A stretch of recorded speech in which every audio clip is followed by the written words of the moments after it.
Prabhu. All right, so Hare Krishna, I will allow our beautiful Acharya to enter, and we will have Bhagavad Gita class.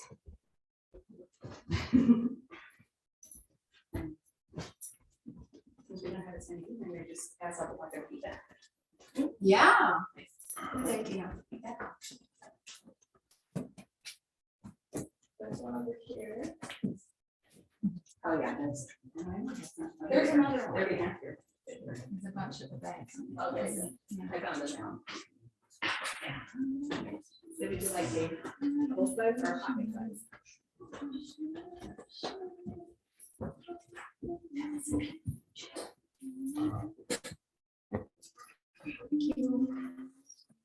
Another one for under your seat.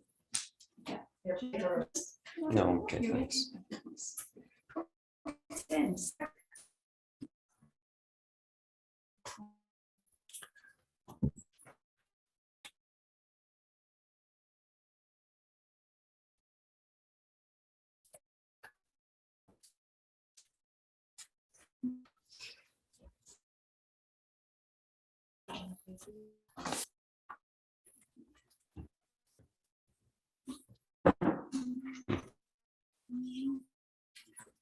Well, I want to say that I'm humbled and honored.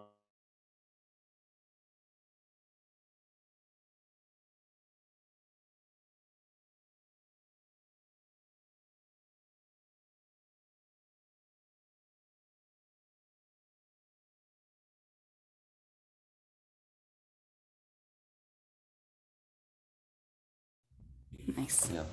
Okay.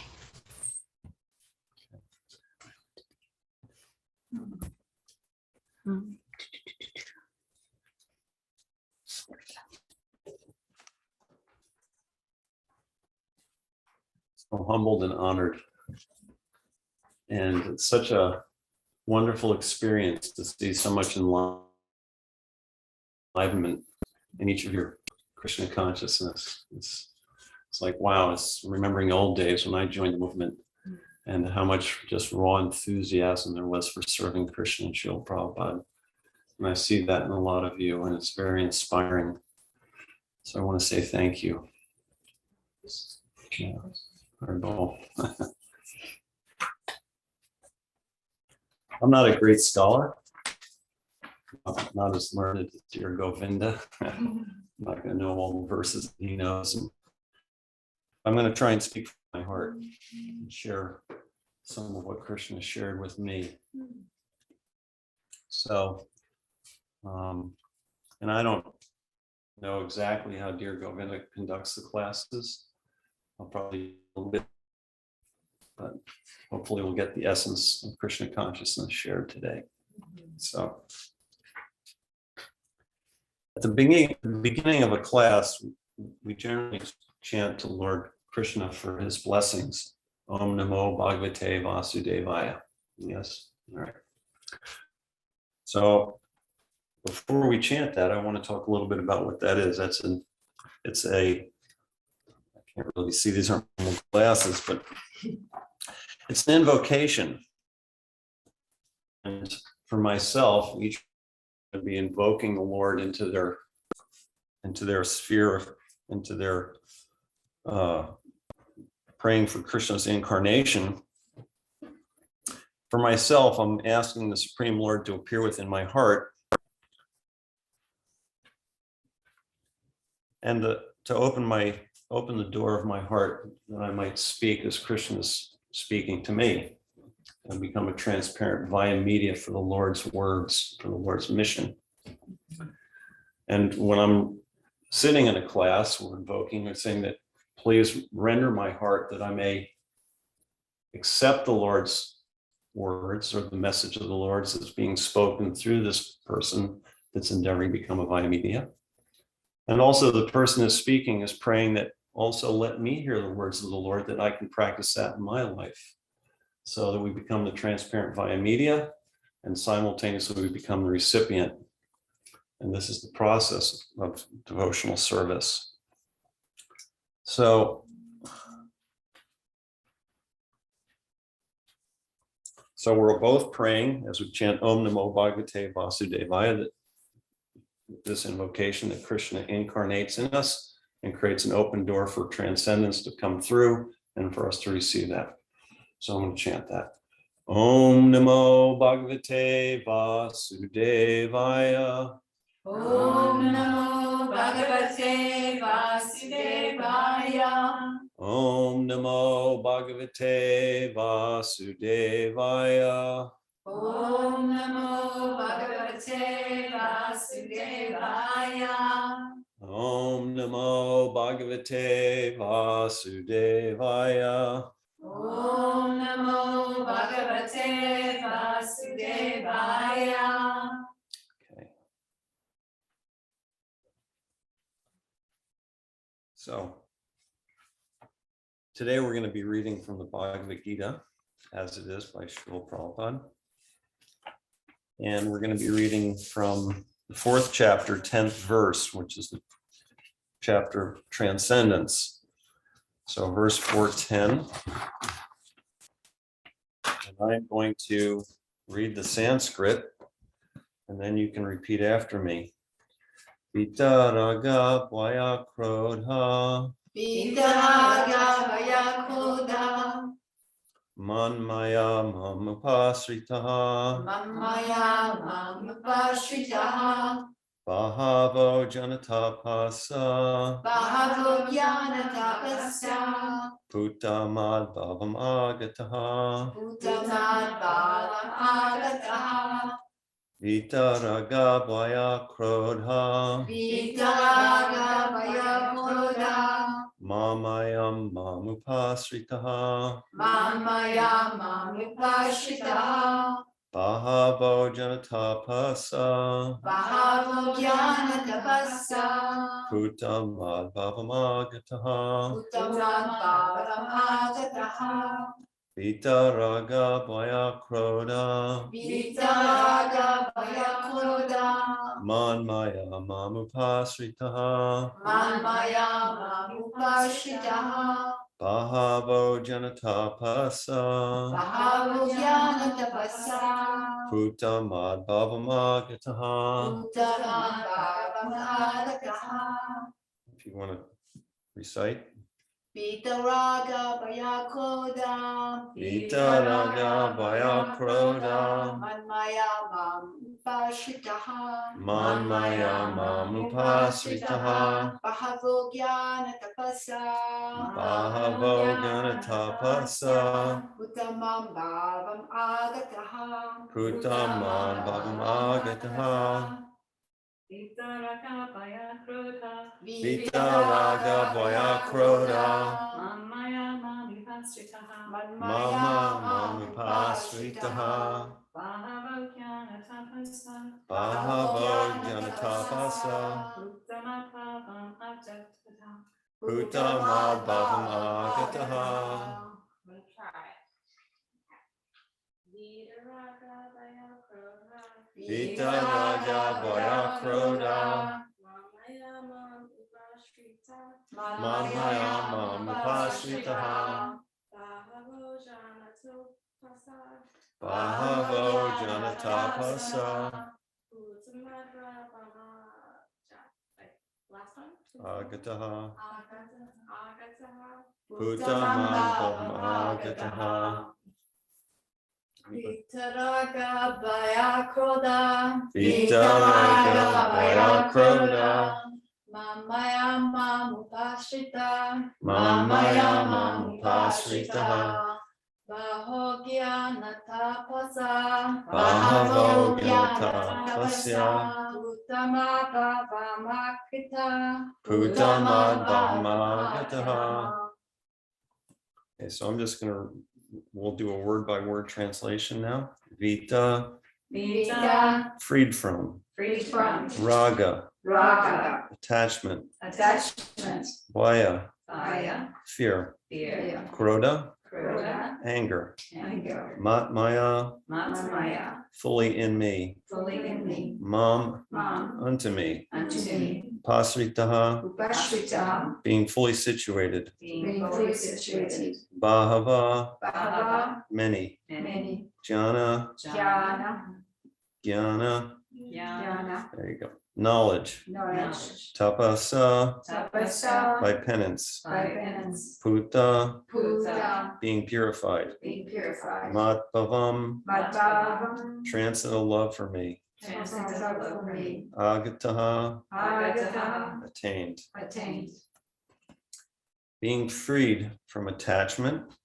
fear, and anger, being fully absorbed in me and taking refuge in me. Many, many persons in the past became purified by knowledge of me, and thus they all attained transcendental love for me.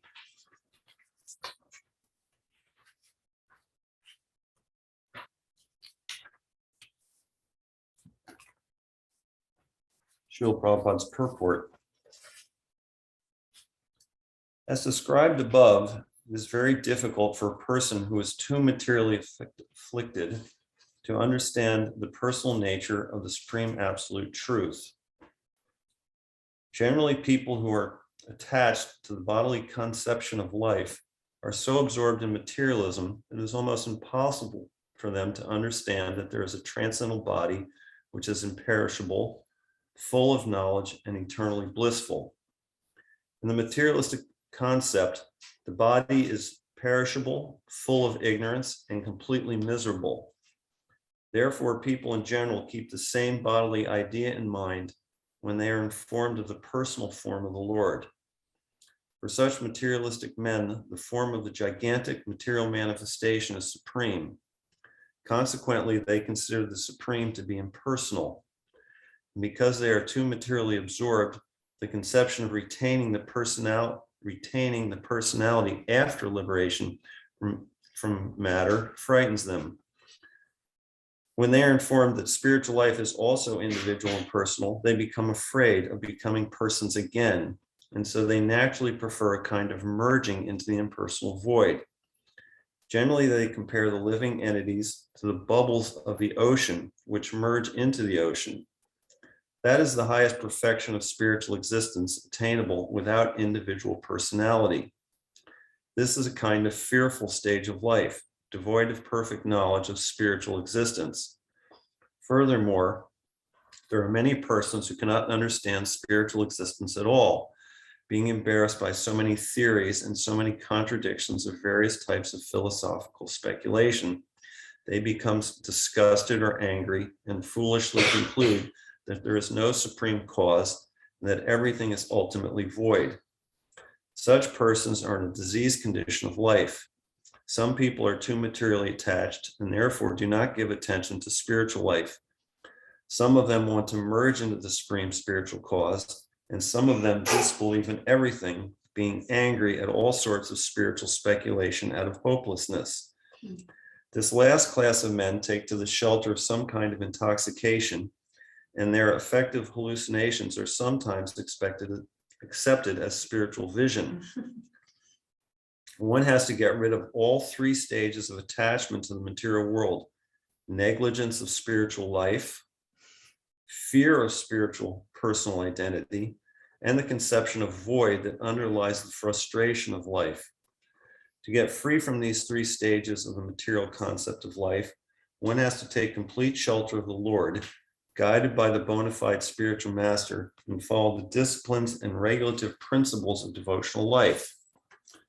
The last stage of devotional life is called bhava, or transcendental love of Godhead. According to Bhakti Rasamrita Sindhu, the science of devotional service, Ado Shraddha Tata Sadhu Sangha Tat Bhajana Kriya Tato Narta Nivriti Syat Tato Nishta Ruchis Tata Ashaktis Tato Bhavas Tata Prema Yuda Chati Sakha Kanam Ayam Preman Pardu Bhave Bhavet Krama. In the beginning, one must have a preliminary desire for self-realization. This will bring one to the stage of trying to associate with persons who are spiritually elevated. In the next stage, one becomes initiated by an elevated spiritual master, and under his instruction, the neophyte devotee begins the process of devotional service. By execution of devotional service under the guidance of the spiritual master, one becomes free from all material attachment, attains steadiness and self-realization, and acquires a taste for hearing about the absolute personality of Godhead, Sri Krishna. This taste leads one further forward to attachment for Krishna consciousness, which is matured in bhava, or the preliminary stage of transcendental love of God. Real love for God is called prema, the highest perfectional stage of life. In the prema stage, there is constant engagement in the transcendental loving service of the Lord. So by the slow process of devotional service, under the guidance of a bona fide spiritual master, one can attain the highest stage, being freed from all material attachment, from the fearfulness of one's individual spiritual personality, and from the frustrations resulting from void philosophy. Then one can ultimately attain the abode of the Supreme Lord. Omagyanathamandasya jananjana shalakaya chakshurun militam yena tasmai Shri Gurave Namaha.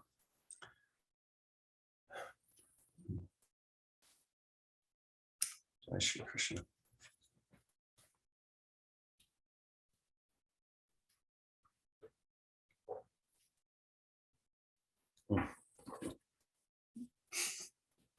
So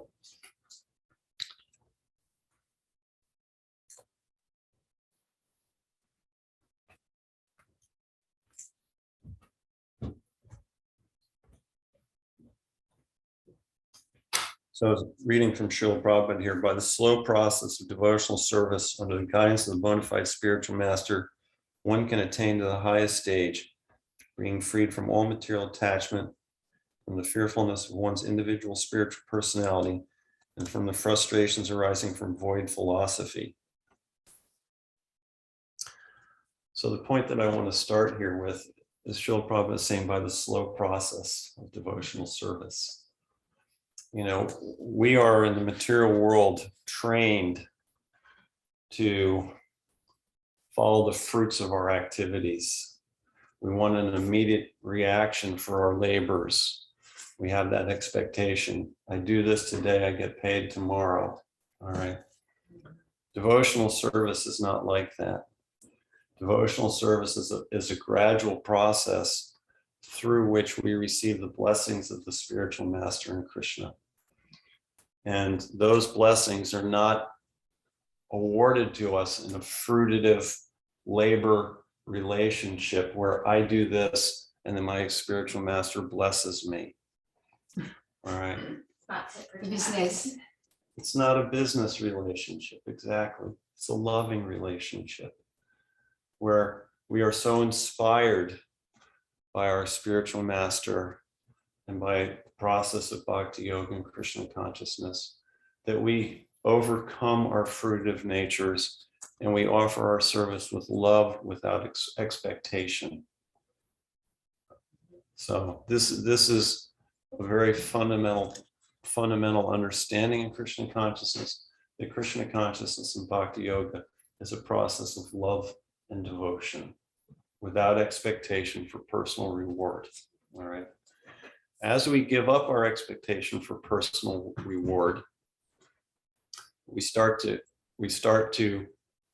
find the presence of our Guru and Krishna more present in our lives.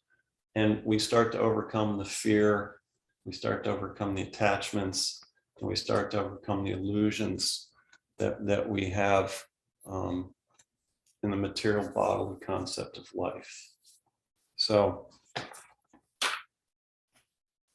one should be eager for advancement in Krishna consciousness, but one shouldn't have the expectation that I'm doing this, I expect to be acknowledged, I expect to be rewarded, I expect to be complimented. All right. Devotional service can sometimes be without compliment. This is Srila Prabhupada described the straw in the street. We have to put ourselves down, we have to be humble, we have to be patient, we have to be tolerant, We have to be self-sacrificing. And when those qualities, when those qualities manifest, then the blessings of the spiritual master and Krishna consciousness actually rain down on us. And then we perceivably, wow, I'm actually tasting this Krishna consciousness. I'm advancing. This is so ecstatic. Thank you, Srila Prabhupada. Thank you, Krishna. So the process is to get out of our way, so to say. All right, to take our bad habits and our past histories and put those aside, and to look at life through new eyes, through eyes of devotion and through eyes of love without personal expectation. So before I read on any more in this, I want to go back. The Bhagavad Gita it's the song of God, and it's a narration that God is actually narrating the process for Arjuna and also for us, that, okay, you're in conditioned life, you're in a conditioned state, and I want to take you to be with me, to my eternal kingdom, to this platform of love of God. So it's done, Bhagavad Gita is presented very systematically by the Supreme Lord with that intention. And Arjuna is reciprocating with the Lord in that process so that we can understand this in a logical process. How does this unfold? So I want to go back, and I just want to set a little bit of a foundation for the class that we're going to have today. I'm going to read the previous verse, which is chapter 4, Transcendental Knowledge, text number 9. I'm just going to read the English. One who knows the transcendental nature of my appearance and activities does not, upon leaving the body, take his birth again in this material world, but attains my eternal abode, O Arjuna. So that's actually the sum and substance of the process, that we actually have to find a way to know the transcendental nature and appearance and activities of the Supreme Lord. That's our duty, all right, that we have to understand that. And then upon leaving our body, we don't take birth again in this material world.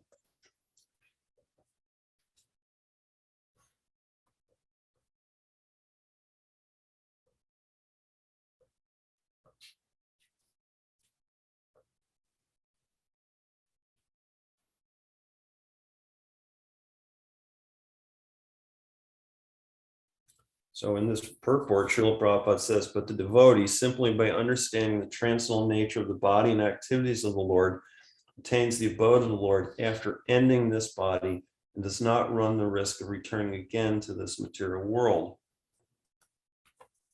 All right, so our duty is to understand the transcendental nature and appearance of the Supreme Lord.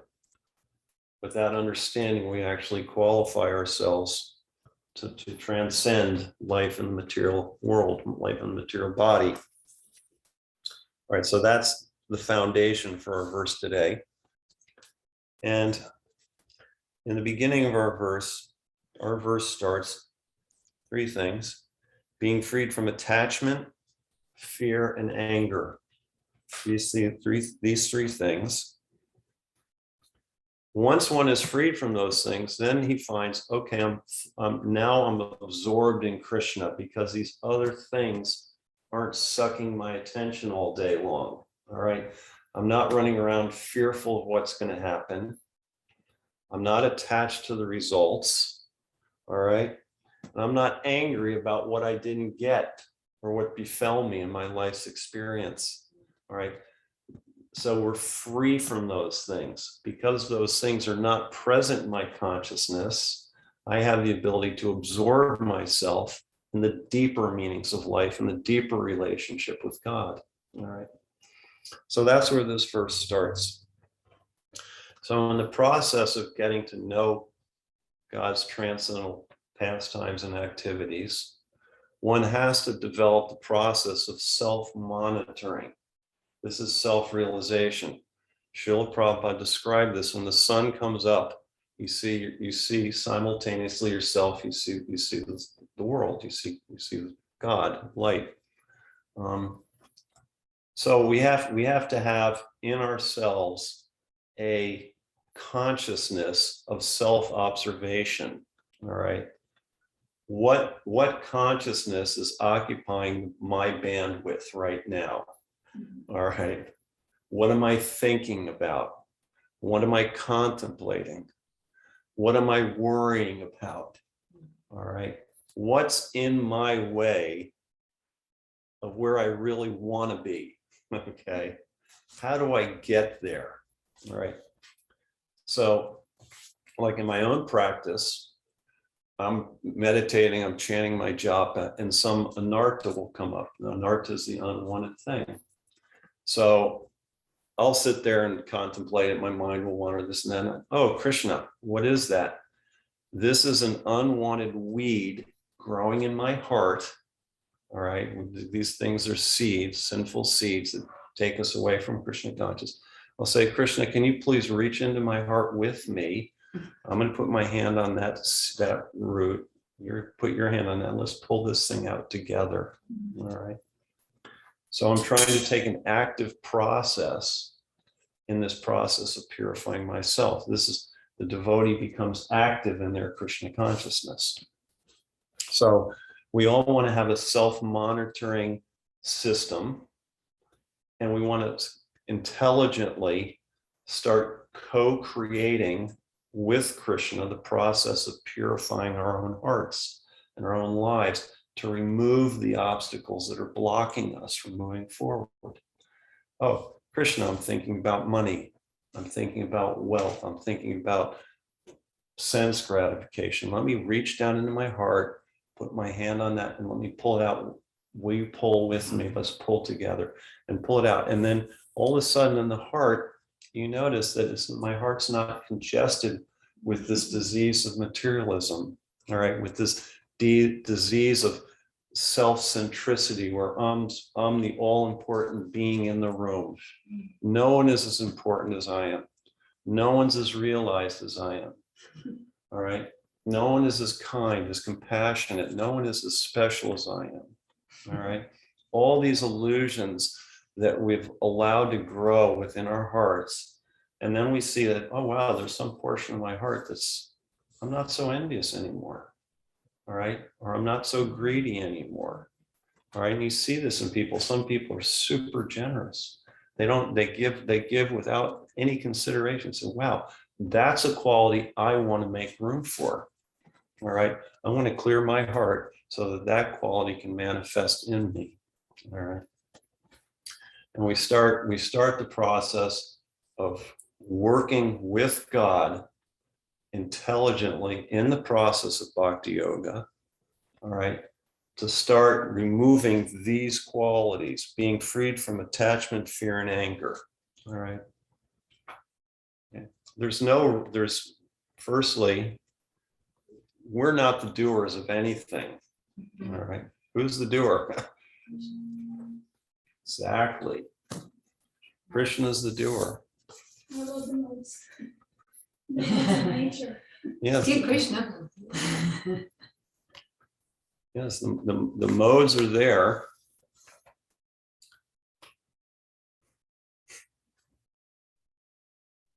So the modes, and they have this saying, bumper sticker, stuff happens. Okay.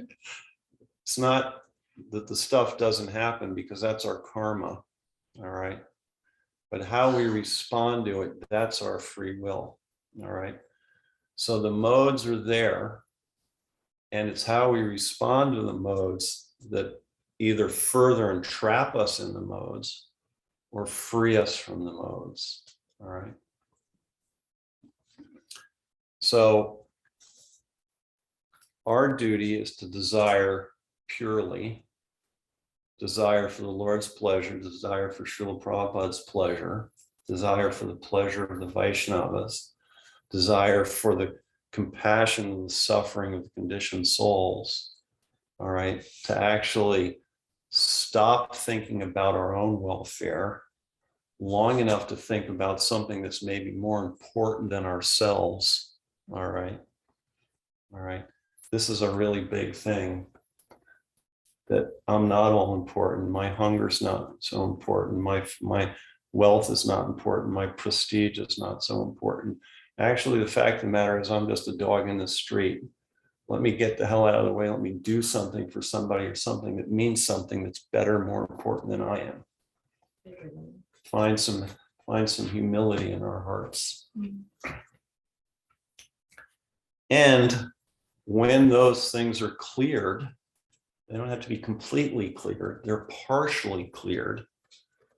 What we start finding is that we have attachment, an opportunity for attachment to God. All right, in that we see that God has some quality that's so attractive, that is so incredible. It's like, wow, I've never experienced anything like that. Like when I came to Krishna consciousness, I had zero consciousness of God, very little consciousness of God. And I was thinking, well, what's so wonderful about having a relationship with God? What is it? I had no clue. All right. Big learning curve. Big learning curve. Exactly. Some people don't even believe in God. All right. Right.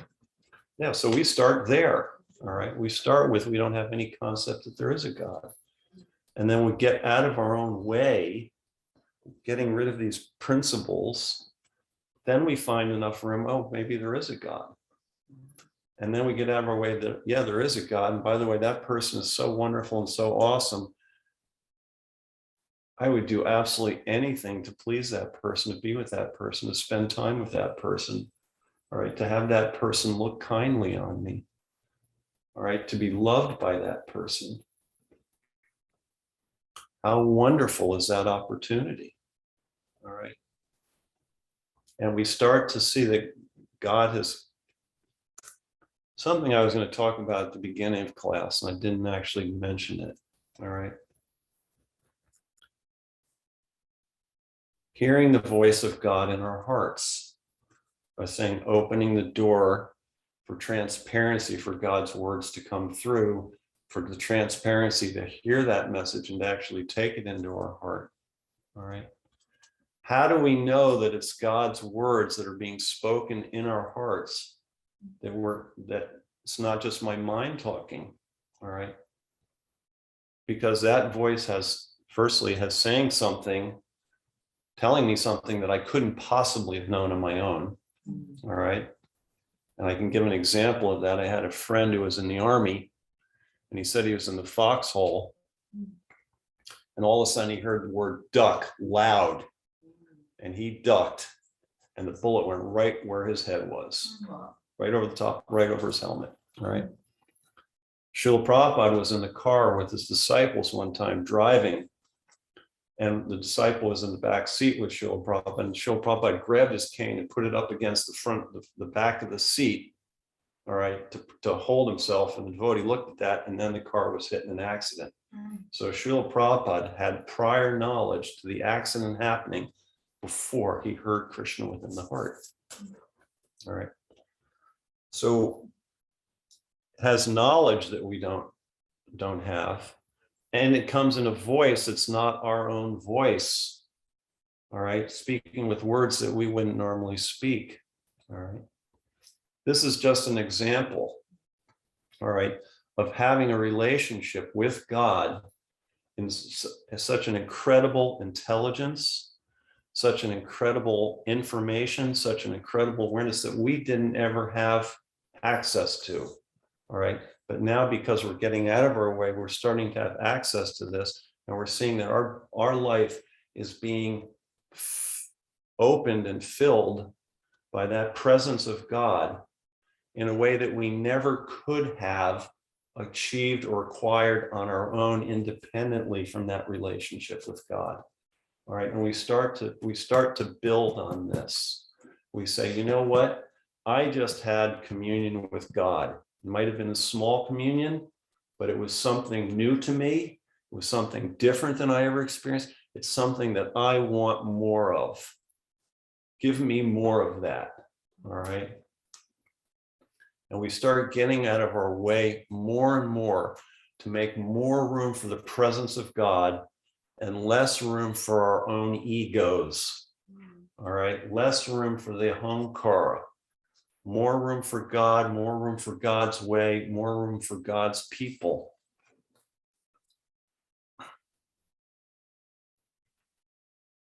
And as we start actively working with God to get out of the way, to pull up the weeds in our heart, to make more room for God, less room for ourselves, my ego, I'm going to shrink my ego, make more room for God in the room. I don't have to be the center of the room. He's the center. I'm over here in the corner. Thank God I'm in the corner of the room. I'm at least in the room. See? Then what happens is our taste and our happiness rise. They rise up in our hearts. And we say, wow, I'm actually experiencing, I'm afraid to say it, ecstasy? What is this? Transcendental bliss.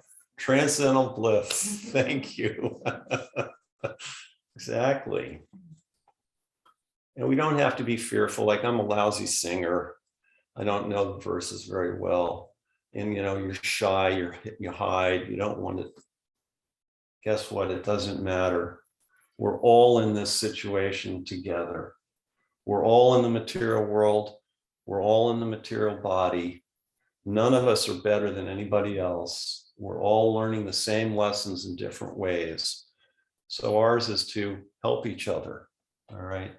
To overcome the fear, to overcome the anxiety, to help each other, to get out of our own way, to help each other, other people get out of their way.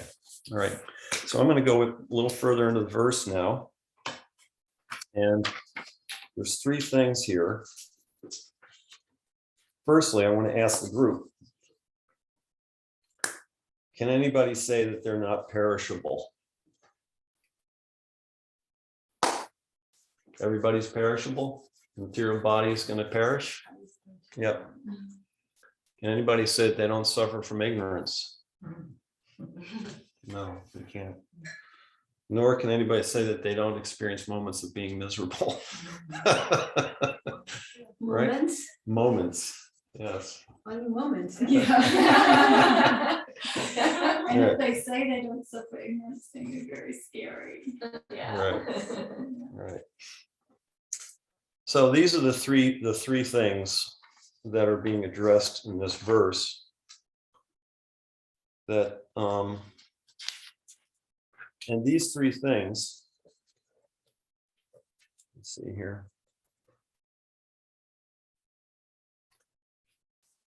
Material concept, the body is perishable, full of ignorance, and completely miserable.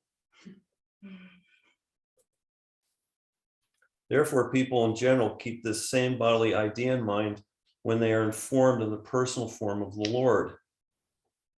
All right. This is what we call projection. All right. That we have a concept of who we are. All right. And because we're naturally perfectly powerful and happy, all right, that, we are little ahankara gods running around here, false ego gods, thinking we're all important. Well, you're trying to tell me about God. You're trying to share this experience about God. All right. Well, how great is God? All right. Is he this much greater than I am? All right. This is Srila Prabhupada called this the frog in the well. The frog in the well. Frog in the well. There's a well, it's 3 feet around, and there's a frog in there. So his buddy drops into the well and says, guess what? I've seen the ocean. And he says, well, how big is the ocean? All right, well, is it this much bigger? No, it's much bigger than that. And the frog in the well keeps blowing himself up in relationship to his concept of the greatness of his universe. All right. But he never understands the size of the ocean, all right, because he's trying to compare the ocean to himself or herself. There's no comparison, exactly. So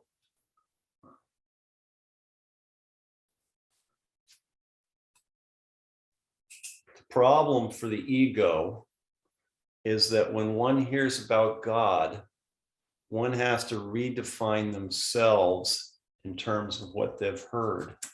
All right. Yes, we have to redefine who we are. All right. That I've built my life around this concept of myself. I'm a musician, I'm a banker, I'm intelligent, I'm wealthy, I'm white, I'm black, I'm Chinese, all these bodily concepts of life. And then you hear about God and you say, well, I have to shift my concept of who I am. All right. This is why people say that the history of the Vedas is mythology. All right. Because their mind and their self-concept is so rigid that they can't think of God in any terms other than thinking of themselves with a little bit of it, maybe a little bit bigger than me, a little bit stronger than me, all right, a little bit more aware than me, a little bit nicer guy than me, all right, a little more beautiful, all right, okay. More famous. More famous. Yeah. So how did he ever lift Govardhan Hill? Look at the muscles I got. All right. It's not going to happen. That's got to be a lie. Somebody's telling me a story here. It's more of that religious stuff you people are trying to sell me. No, we're not trying to sell you. We're trying to share with you. This is how great and glorious God is. That he can lift this mountain with his finger, all right, and he can give shelter to thousands of people, all right, all right. I can't even pay my bills to keep my lights on, but this guy, what's he doing? He's lifting the mountain on his finger. So they say this is mythology. This is more religious dogma, all right. This is stuff that is just. This is the illness in societies that you people are selling this stuff. No, we're not selling it. All right. We are so free from attachment, fear, and anger in our own lives that we have some realization of the transcendental pastimes of the Lord, that we have realized the truth of that. This is true. This is God. Get yourself out of the way.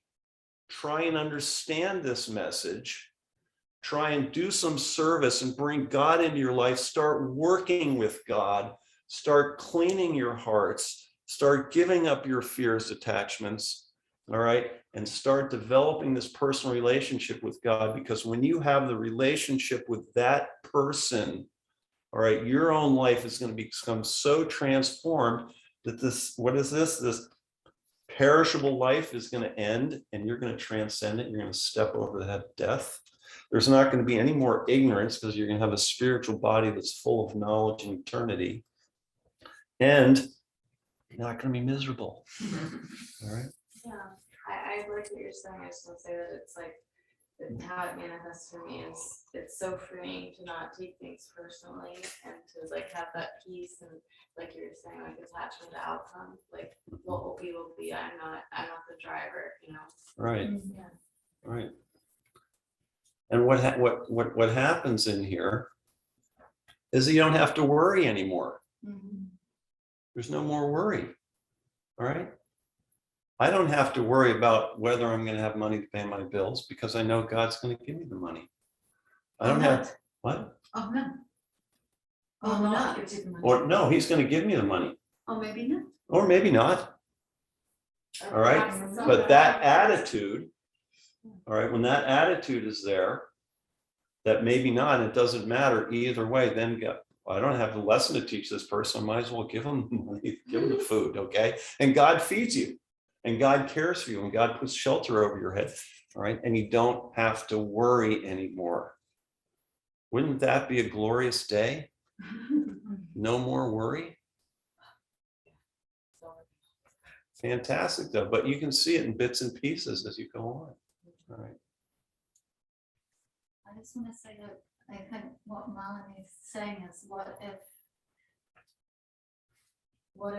what your karma is or what your, so it's not, maybe you don't get the food, you don't get the roof over your head, you don't get those things. It's not necessarily punitive. It's like that's what your karma is, and that's what Okay. it is. And can you surrender to that as well? All right, Can so, you be fully surrendered to not having any of the things that you need to survive, or having that taken away? Can we surrender to that as well? I don't know. I can't probably. Maybe you have to ultimately. But let's talk about that process. okay. So in the beginning, when we're learning those lessons, all right, Melanie's bringing up this thing, well, maybe not. And God's going to say, okay, maybe this time, maybe not. Are you going to This be, lifetime, maybe not. no, just hear me out. Okay. Okay. Are you going to be okay with that? And the soul says back, well, I'm a little scared. I'm a little nervous. All right, but I'm going to find the courage to trust you. All right. In this lesson that you're teaching me. All right. It might be a little painful and it might be a little, but you know what? I'm going to find the courage and I'm going to accept. If you choose not to feed me today, I'm okay with that. All right. And what happens is God will test you like that. This is the test. It's called the fire of ordeal, whether it's money or food or it's being lonely or whatever it is that we have to deal with in our lives. When we say, okay, God, I trust you, Krishna. I accept your decision over my life. This is what's called surrender. I accept this state. I surrender to you. You're my Lord and Master. All right, I'm okay with this. All right. As soon as God hears that from you, all right, that test is passed in that moment. All right. And God then provides. So you don't have to go for a whole lifetime and say, guess what? I'm not going to have what I want or what I need. You might not have what you want, but you're going to have what you need. As soon as we volunteer that we trust, all right, that test is passed, and then we have what we need. All right. That's the next stage. You get what you need. All right. And God will always give you what you need as long as you're okay with the fact that he's testing you by removing that temporarily. Yes, what you want. And then what happens is once you learn to live with what you need, all right, then God says, well, I see this person is living by what they need. They're happy, they're trusting me. I can trust this person with a little bit more because I know they're not going to use it improperly. And then the person starts to get some resources to actually start doing things. But in that process, their desire is transformed from doing this for myself to doing it for God's purpose. And the more that transition happens, the more God provides because that person's using it in God's service. All right. Does that make sense? And I think you've seen this somewhat too, right? Yeah, I just also acknowledge that I think that what you need thing is really key, because sometimes what you need is that this body gets sick and you die, you lose your whole family, whatever it is. It's not always going to be what you want or what seems desirable from the outside. Right. I think that's the bit of pill to swallow, is that what you need is sometimes just not Right. So so you have to be rich to be in, surrendered. you have to be rich in philosophy here. Yeah. All right. God takes one step toward, you take one step towards God, he takes 10 steps towards you. Mhm. All right. So you might have lost a loved one, a family member, you had some critical accident. All right. Because you were so ignorant and stuck in your own stuff that you had to get kicked to wake up. Mhm. All right. All right. Then what happens is say, okay, I've already been kicked to wake up. Please don't make my lesson that severe this next time that I have to get kicked to wake up. I'm willing to wake up right now. Mhm. All right. And Krishna very rapidly starts diminishing the karmas as we surrender that would cause those types of things. Srila Prabhupada, as soon as you start chanting Hare Krishna, that karma is diminished immediately. All right, there's fan spins, but the fan gradually stops and the karma is finished. All right. So at a certain point, the devotee has the expectation of having a blissful life because all that heavy karma has been lifted off of their shoulders. They're not carrying it around anymore. And then the concept of death becomes something a devotee actually embraces. Like there's a saying here, it's pranaya kalamanas chalena, the time of death. The devotee prepares himself for the time of death.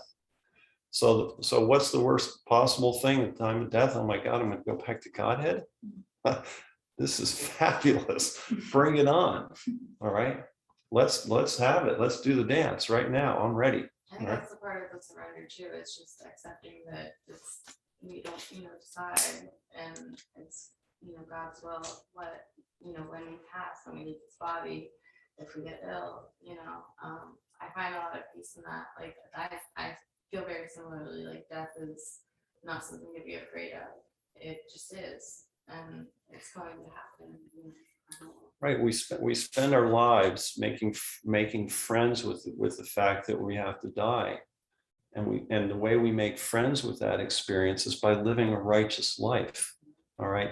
That I don't have all kinds of regrets, I didn't get to do that. I didn't, bucket list. I got all these things I didn't get to do, all the things that I did to other people while I was trying to get my bucket list filled. All that stuff goes away. You don't have all that karma to carry forward. And there's a lightness in your spirit. All right. This is how you step over death. You have a lightness in your spirit. You're going to God. This is it. All right. Lakshmi-Priya says that it's removing the barnacles from your heart. That's Yeah. the favorite thing. It's so true. It's just stripping away layers until you get Right. to that point. Right.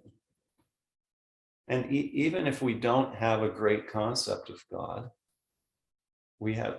it's a light at the end of the tunnel.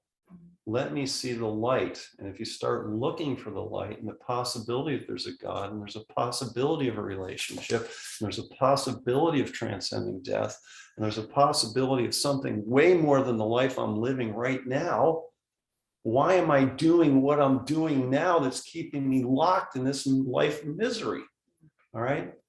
Let me get out of my own way and let me start making progress towards the light, towards that lighthouse out there. And we start making progress, and it's beautiful. Okay. Now, can you get me some more water? Thank you.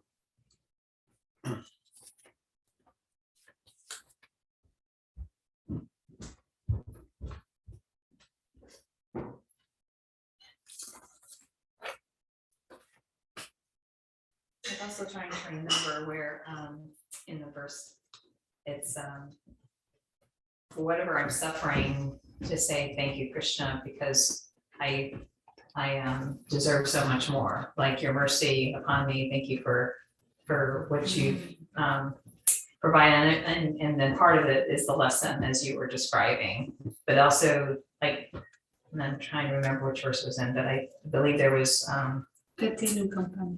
thank you. It's Lord Brahma praying to Lord Krishna. Yes. Yes. So beautiful just to say, thank you for being so merciful. Okay, well, the thing is, Yeah. if we're all honest with ourselves, we know who we are. All right. Right. We don't have to go into details on that. All right. Everybody knows their own story. We try and forget our story. Yeah. We try and hide from our story. We try and run away from our story. All right. So, but the fact is that the only way to heal that is to receive Krishna's mercy. All right, where we say, thank you, Krishna, for your mercy, because I don't deserve this. I don't deserve anything other than the back of your hand. All right, why are you giving your face? All right, your love. That's really important to keep in your mind. All right, is the fact that we're not deserving of what's being given to us, that this is causeless mercy. and to honor his causeless mercy. All right.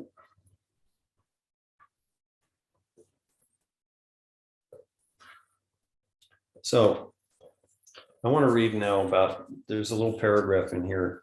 For such materialistic men, the form of the giant material manifestation is supreme. Consequently, they consider the supreme to be impersonal because they are too materially attached. Conception of retaining the personality after liberation from matter frightens them. All right, so in devotional service, we hear a lot about the impersonalists. And I just wanted to read this here. This is Bhagavad Gita, chapter 7, Knowledge of the Absolute, text number 8.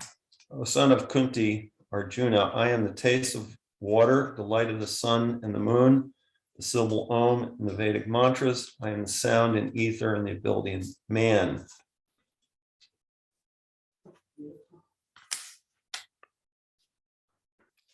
The impersonalist, reading Srila Prabhupada's purport, perceives the presence of the Lord in water by its taste, and the personalist also glorifies the Lord for his kindly supplying water to quench the man's thirst.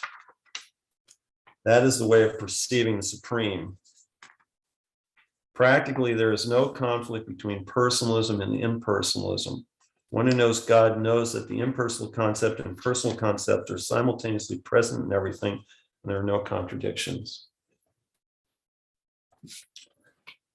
So I'm saying this because sometimes in devotional service, devotees have a tendency of saying, well, this person's a karmi, or this person's such and such, or this person is an impersonalist. And we put judgments on people, and we put judgments on essentially different states of consciousness is what we're doing.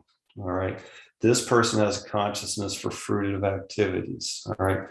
This person has consciousness from liberation from the material world. All right. Impersonal liberation. All right. Whatever the person's state of being is, whatever their state of consciousness is, it's related to their bodily concept of life. All right. This is what's being revealed in this verse. So we have different bodily concepts of life. Srila Prabhupada named them. And those different states of consciousness cause different gradations of coloring that cloud our pure consciousness that manifests then in our different activities. Fruitive activity, activity towards liberation. The activity of a devotee is to recognize what are the core attachments. How do those attachments manifest in a person's life in the form of their different states of consciousness? How can I help this person transcend that? And ultimately, how do we all get back to the supreme destination, which is a loving relationship with the Supreme Personality of Godhead? All right. So it's Jesus Christ taught that it's the sin, not the sinner. All right. So we have to understand what it is that covers our consciousness. What is it that covers the consciousness of other people? How does that reflect in their activities? All right. To understand that whole science and to help that person give up those core attachments to this bodily concept of life so that they can step out of the consciousness that they're in, the self-identification that they're in, to stop putting themselves in the center and start identifying with God directly. So, does that make sense to people? It does, doesn't it? All right. So it's not a judgment, it's an awareness. We have to be aware. All right. All right. Okay, so this is now from Bhagavad Gita, chapter 9, text number 23. But those who worship me with devotion, meditating on my transcendental form, to them I carry what they lack and preserve what they have. So this is Krishna saying you're never the loser by worshiping me. If you worship me and you serve me and you come to me, you lose absolutely nothing, right? Because I carry what you, I preserve what you have and I carry what you lack, all right? So the idea is that people think that, all right, well, I've already got a full life.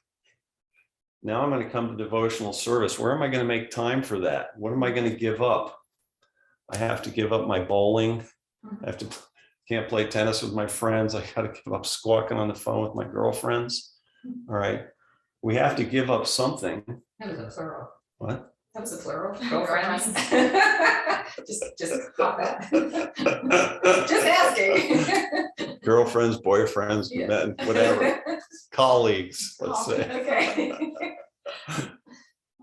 So what is it that we're giving up?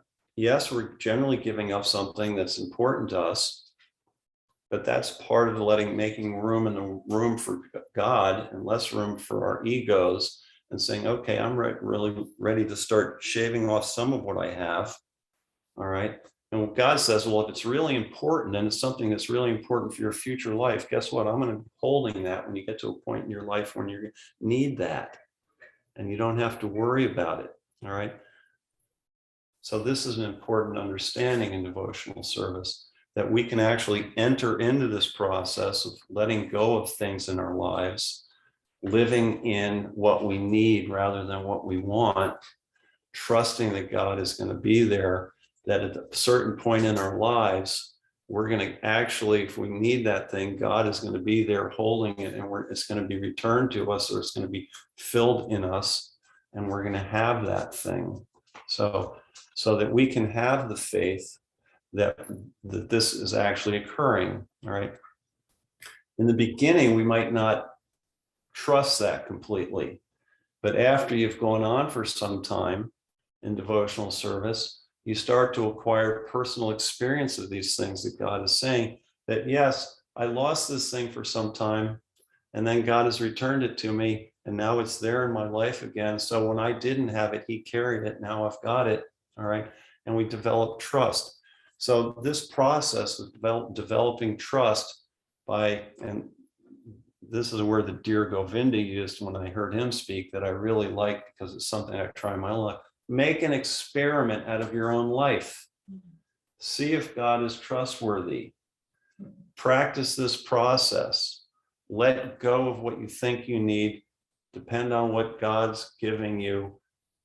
Have faith that God will carry what you have and it'll be there for you. What happens? That then turns to love. All right. The trust grows.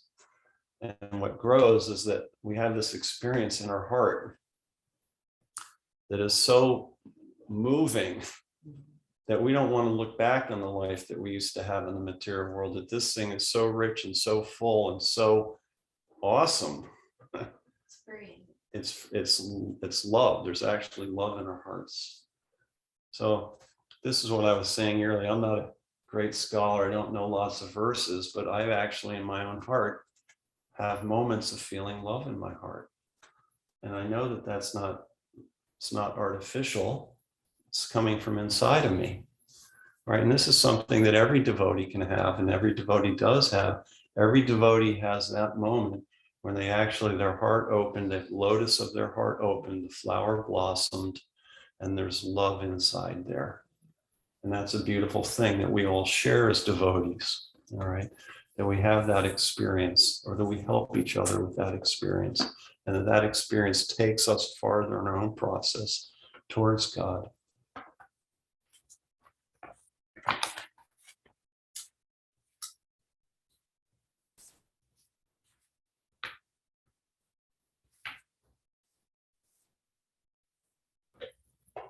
And this is the other verse I wanted to read. This is chapter 10, verse number 10. To those who are constantly devoted and worship me with love, I give the understanding by which they can come to me.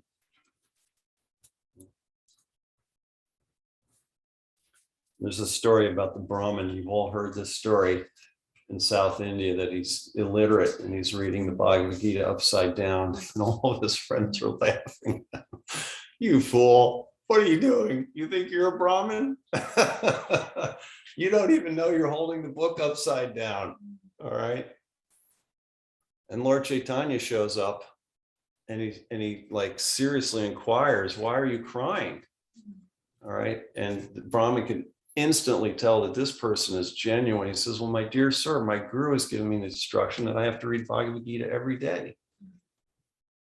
All right. And I'm reading it. And when I read it, when I know the story of Krishna driving the chariot of Arjuna, I start crying. And Lord Chaitanya says, yes, you actually understand the story.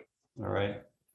So realization of Krishna consciousness comes from within us. It's Krishna within us, inspires, reveals, provides, awakens us, illuminates us, gives us an insight into the devotional life that's beyond this physical reality. And we say, oh my God, I just had a glimpse of eternity in there. You're kidding me. Is that real? Oh my God. Thank you, Lord. Thank you, thank you, thank you. All right. And you're sitting there so filled in that experience. So those moments in devotional service come. And actually the Bhakti Lata grows out of the physical three-dimensional reality, grows into the spiritual world, wraps around Krishna's lotus feet. And when it does wrap around Krishna's lotus feet, the flowers of the Bhakti Lata open, and one gets a little blossom. One actually get that when that flower opens, you get the transcendental ecstasy, the taste, the experience. So the process is, and Srila Prabhupada described in this verse that we've read here, that takes one to bhava, and bhava then becomes pure love of God. So the process of bhava and love and the opening of these ecstasies, this is what's waiting for all of us. This is what the path of devotional service offers, that we can actually experience the opening of the Bhakti Lata Bija and the ecstasies that creates in our service to Krishna. So I don't know what time it is, but Oh, I'm supposed to 3:45. okay. Sorry, forgot. So we're supposed to go to 4:30. 3:45. We can go as long as we want. Typically we go till 4 and then we do japa. But since it's a small group and if people have questions, we're happy to go beyond 4. Let's just open it up. Do we have any questions that we want to talk about? Okay.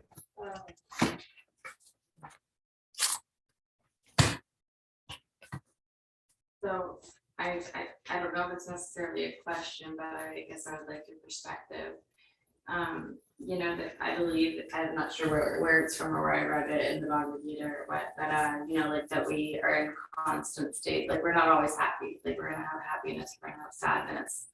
And something that I struggle with a lot is like floating between that complete trust and then also like going back to that worry that like this mythical, like love in my heart, like can't, like stability is really important to me. And so like I find it difficult to trust in many moments. And other moments it's just like so clear. And I don't know, it's really hard for me. I just like that you shared that. And the surrender to God's will and love, and He will provide what you need, but perhaps not what you want, and then also what you deserve. And then I guess like what you were saying about how like our journeys are our own. Like it's we can't press upon people. We can only share our natural, authentic soul, like that's full of love. I struggle with I guess false like people that are acting in a godlike way, but their intentions are not pure, and it's difficult for me to let go of that attachment to like the right and the wrong and fairness and things like that. And people who are talking to them. Yeah, like I had a friend that her dog ended the life of another dog, and her, the father of her child, was raised in, a Christian household. And he said that he was gonna just take the dog out in the woods and say a few Hare Krishnas and shoot it in the head. And like, it just, that really bothered me, even though it's not my weight to carry and it's not my journey. I just struggle with that. I guess judgment a little bit, like it's hard to get away from that. Okay, so let me say a couple things. Yeah, please. So in this process, do you always behave the way you would like? Say it again. Do you always behave the way that you would like to behave? I'd say 90% of the time, 10%, I don't, I mean, it comes out sideways, yeah. Yeah, right, okay.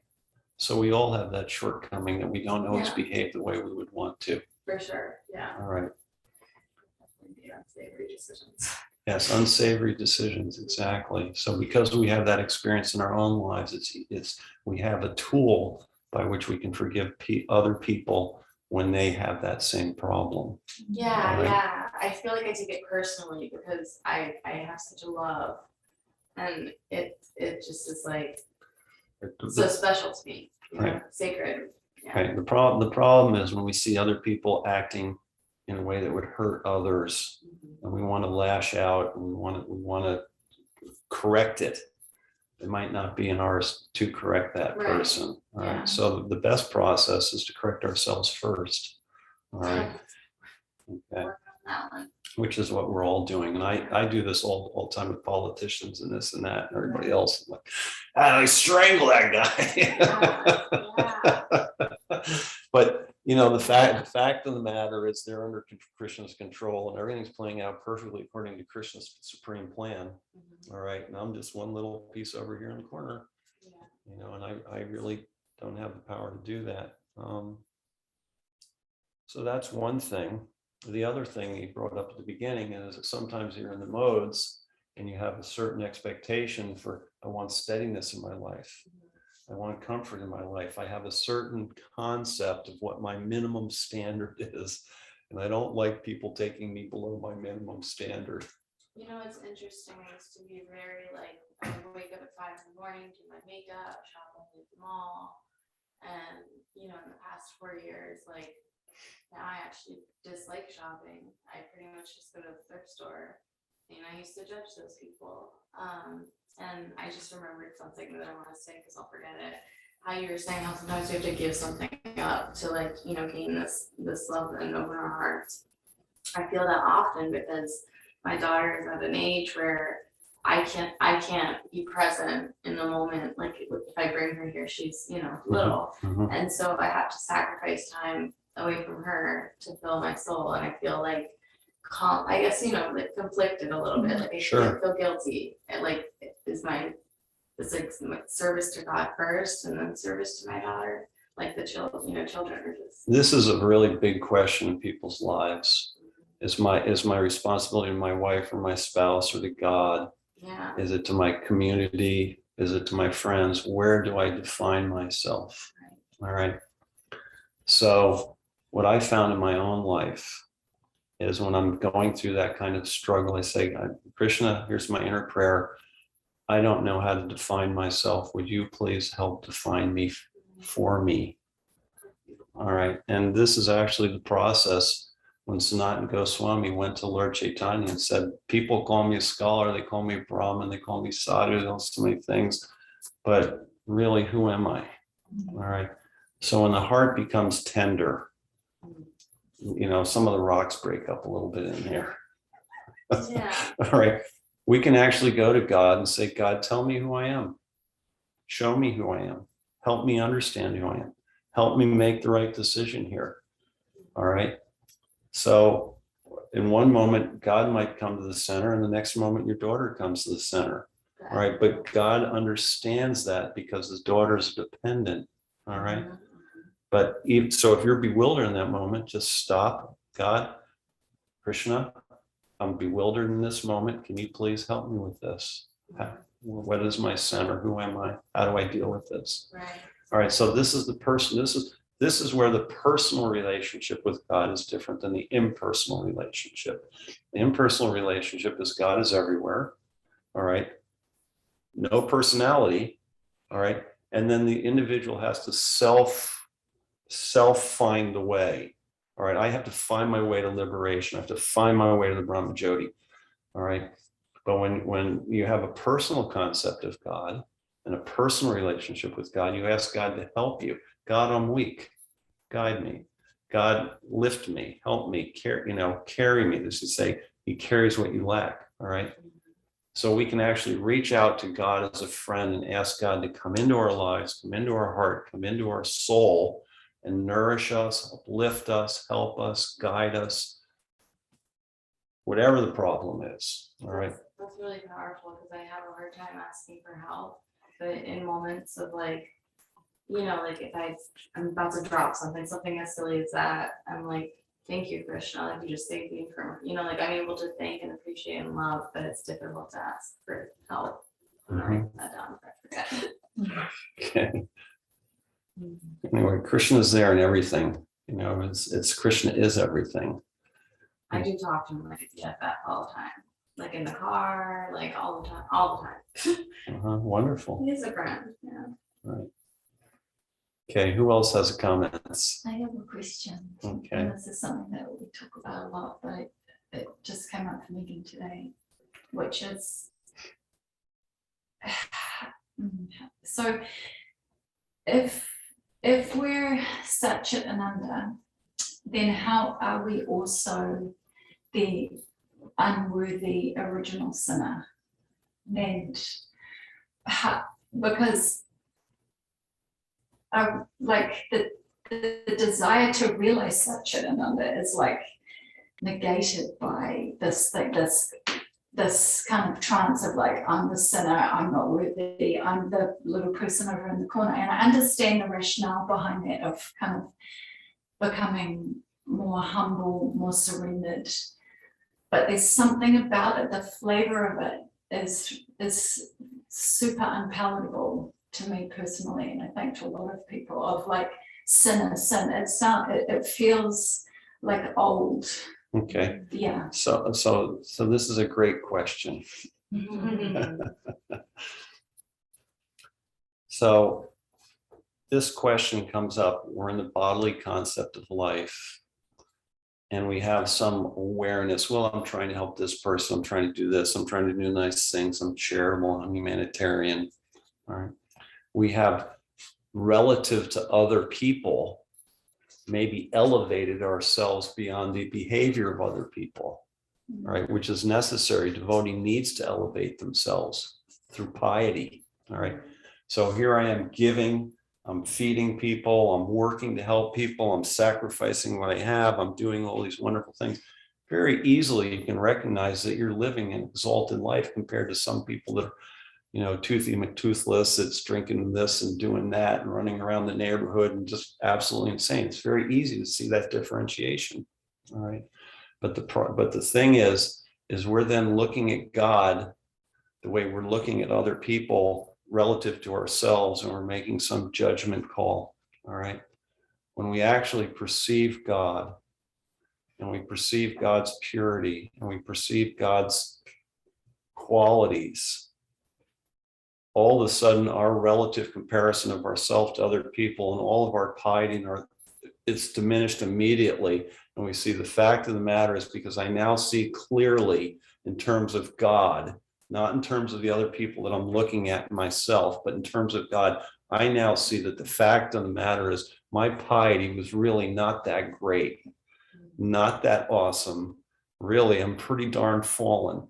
So the problem comes because our vision is not towards God, it's towards the world and others in comparison with ourselves. But if we part and parcel, why can't we focus on that? We Why can't. can't we be focused we can't really be focusing on I guess it's just where you put your emphasis. Do you put your emphasis on uncovering the transcendental, your own transcendental nature, or do you go into the quagmire of being the sinner? Because I feel like if that's your focus, there's actually no way. Well, it's not the That's a quagmire hard of being the path sinner. to We're giving up the sin to begin with. Mhm. All right. We're living pious lives. We're making every endeavor we can possibly make to improve who we are as human beings. Mhm. All right. And we're looking towards God in transcendence. And part of that growth is that God shines the light on us of what is real purity, what is real honesty, what is real integrity. And the work that we've done allows us to accept, yes, I have lived like this. That is part of me. Let me keep practicing devotional service. And that ultimately goes away. All right. So it's a transitional situation.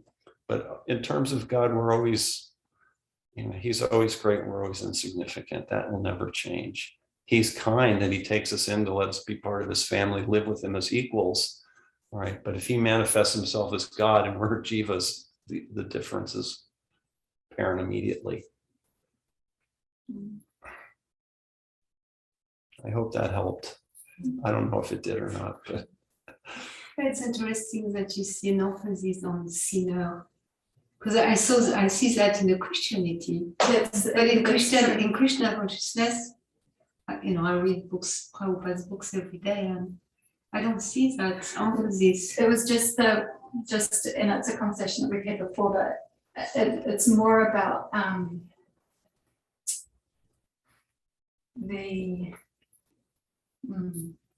I guess it's where you put your awareness, actually, or where you choose to put your focus, right? Yeah, and what you draw. Yeah, and what Prabhupada asked us to put our awareness on is, you're not this body. Yeah, That's what he offers us the most. You're not this body. So if you're not this body, you're not these things either. right. It's not you. And that you are spirit soul and you're amazing. Yeah. Chapter 2 of Bhagavad Gita, you're amazing. I think Yeah. that's the part of it's like, if the part that kind of freaks me out a bit, because it is like that old Christian thing of like, you're a sinner and that's number one, you're bad. And then maybe doing this, you can maybe become better, or maybe, who knows? But I feel like if But we are, Christianities don't really have the knowledge to really understand. right, but if we Because are really, such like, the an most advanced devotees see themselves as sinner. That's what PK. Prabhu-Krpa Prabhu is saying. Like, the more you make advancements in Krishna consciousness, the more you hit, the gap. And the more like Bhaktivinoda Thakur, like he sees every single of his distance from God so much. Why? Because he's so close to God. But because a Christian, they kind of are not that close to God, they kind of bound it without really understanding it, Right. which creates like a focus that's not very helpful for spiritual life. No, that's not very helpful. Because the focus that need to be helpful is, you're not this body, you're amazing. You're full of knowledge, you're full of this. And Right. you're forgotten. This body, you're amazing. It's I love it. It's pretty. That's it's chapter 2 of the Bhagavad Gita. Yeah. And when Lord Chaitanya cleaned Gundicha temple, everybody got out there. They're all, this story, they're all cleaning. Lord Chaitanya's pile is bigger than everybody's, right? Because the purity was there. And we're cleaning and we're working on developing ourselves. God grows eternally and we grow eternally. All right. So there's always room when you're looking at yourself to say, wow, I could really grow in this area. I could do some more work over here. I could wow, opportunity for self-development here. All right. So, and this is what she's saying, that there's a gap. There's a gap here between God and us. There's always a gap and there's always room for us to grow more and be. So devotee humble says, wow, yeah, I'm really fallen. I could be much better on the mark. It's not like, okay, you're just going out and you're being a dog in the street and this and that, but there's a lot of room for personal growth here. And that's really what's being said. All right. The devotee never puts himself on the pedestal. They always say, hey, I've got a lot of work to do. All right. A lot of opportunity here. So it's not just dogma that we're casting a person out, but it's relative to that person's awareness. It's relative to their relationship with God. And it's part of their self-growth that they're expressing themselves like this. I mean, I can very easily say that, like myself, I've got a long way to go. All right. And that's easy. So you can call me a sinner. I am a sinner. I've sinned many times in my life. That's still there, whatever. I wish it wasn't, but it is. All right. Mhm. All right. So it's not hard for me to say that. All right. Could you also say I'm amazing? Of course. The I soul's was still amazing. the Krishna. Yeah. Right, exactly. I'm amazing. Right. You know, the thing about it is Krishna consciousness, like Srila Prabhupada says that, you know, in the Vedas, it says that the stool of an animal is contaminated. Mhm. All right. If you touch it, you have to shower. Well, then you take the cow dung and you wash the temple with it. Right. All right. Sometimes in Srila Prabhupada's, he'd say one thing to one devotee and turn around and say something absolutely, completely, categorically opposite of that to the next devotee 5 minutes later. All right. Right, because the person was in a different state of consciousness, they had different awareness, they had different lessons, and it's called time, place, and circumstance.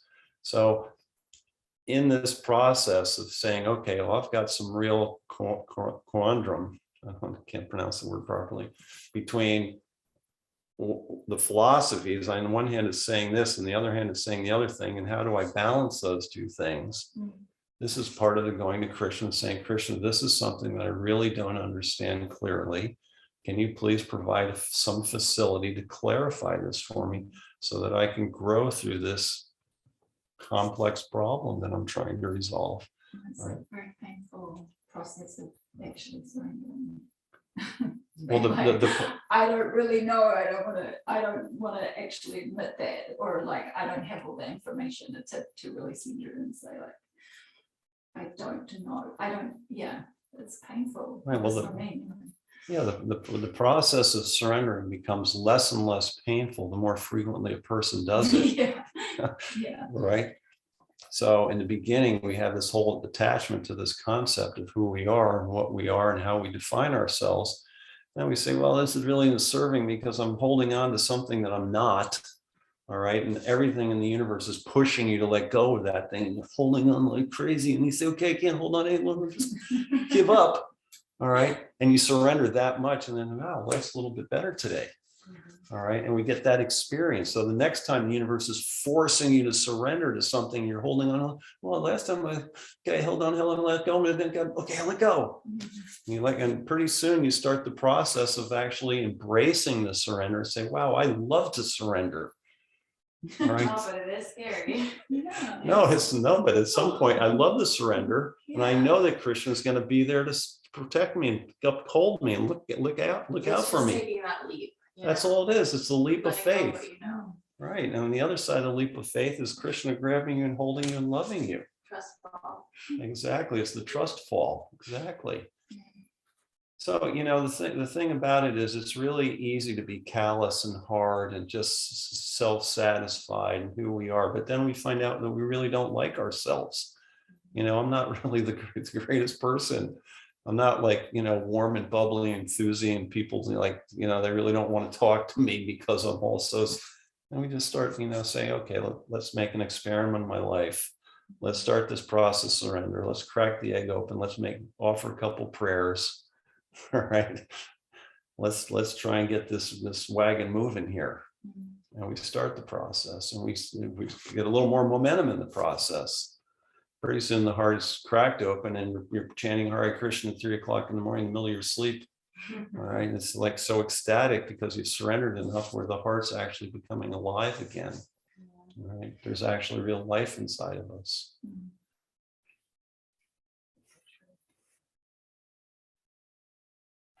Anybody else? Any questions, comments? Well, I just want to say thank you. I really enjoyed your speaking. You put it into words that really resonated with me. And thank you for sharing your heart. Thank you for giving me the opportunity. Yeah. I am not a great speaker, but I have some drop of good stuff in my heart that Krishna's given me. And if I can share that in some way, then that's And I love that. And hopefully someday I will be a good speaker. Thank you for, I feel that too. thank you for allowing me. Appreciate it very much. Yes. Before you sign off, I just wanted to also share my gratitude, and also I love the connection that you're using and asking through prayer. So that's something I think is very powerful, to say, who am I, and what, and surrendering through prayer to Krishna.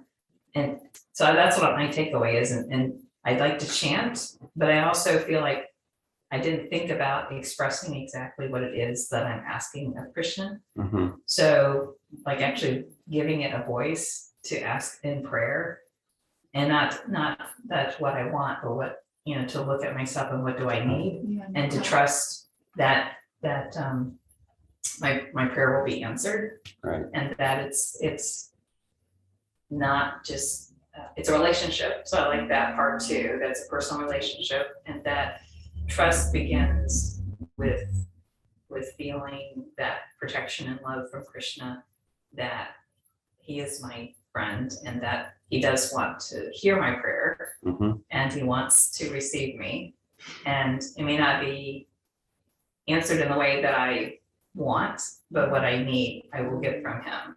And so that's what I'm liking about your sharing today, is that message is coming through to me, is to ask in a more personal way, Thank you. and then to honor what I receive, and also and I don't like that actually. yeah, because I like the distinction between, it's not my voice that's answering my prayer. It's going to be God's voice. It's going to be in a different voice than my voice. It's going to be something I hadn't even thought of, that I'm just not, I'm not capable of knowing what I need. I'm just more, and I like that it's not my voice, like to know that distinction, and I get the bullet, duck, and the bullet goes by, and so that's a very dramatic and real experience. And Prabhupada bracing himself with a cane, very visual as well.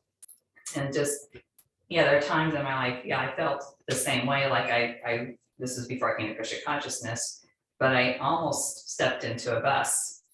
Because I was stepping back, it was really close in a street that I had a place in Daytona, and I was unloading my car, and it's a hatchback, and I was going to take a step back, and something told me not to. And I stayed still, and I could actually feel my body trying to be pulled to the bus, because that's how close the bus runs to the street. And even though you're only talking maybe 30, 35 miles an hour, it was enough of an impact that I could feel my body shift, and then I just trusted. So trusting the voice, trusting that it's So, but it was a nice reminder, because I love chanting, and I chant all the time. I'm in the car, I'm chanting, and I'm waking up in the morning, I'm chanting, I'm singing, I'm chanting at work. And I'm not always talking to Krishna. So I like it. Yeah. So I'm really liking the engagement part of the friendship, like really asking and then like really receiving. So yeah, very powerful for me. Thank you. My sister the other day, her husband was waiting to hear back about a job, and she sent me a text message, and it was very cute. She said, "Can you say a chant ? For me?" And so now I want to go back to her and say, I can say a prayer for you. I can put you in my heart, and Christian, because she believes in God, they're Christian. But yeah, I'm glad that you shared that, because I've not correlated the thought of prayer and talking. It's just it's chant. And I like to do everything right, or and my mind is quiet when I chant, so it's difficult to ask for help or pray for others, or keep others in thought. So thank you for sharing that. It all comes down to making enough room in our hearts for something new to come in. All right. That we find a new way to do some service that we weren't doing previously, whether it's a prayer, some service, or it's a new way of thinking. It's just making enough room in the heart so something can blossom. All right. and asking Krishna, we pull out the weeds, ask for help, make room. All right, a lot of times I just imagine them sitting there and say, okay, Krishna, I'm in an illusion here. What am I going to do? Okay, I get out a scrub brush in both hands and I just start scrubbing the floor of my heart as hard as I can scrub it. All right. And then I get out the fire hose and I just flush that crap out of the room. Because I don't want it around me anymore. But just, taking some activity that you identify with and plugging into it. All right. It's the prayer, it's the making room, it's scrubbing the heart, scrubbing the dishes. It's making room in the heart for Krishna consciousness to blossom.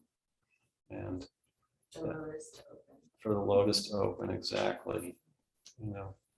So thank you very much, everybody. I appreciate the opportunity. Thank you so much.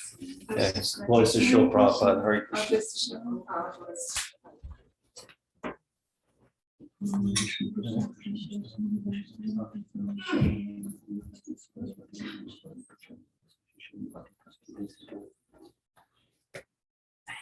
Okay, Well, so thank you.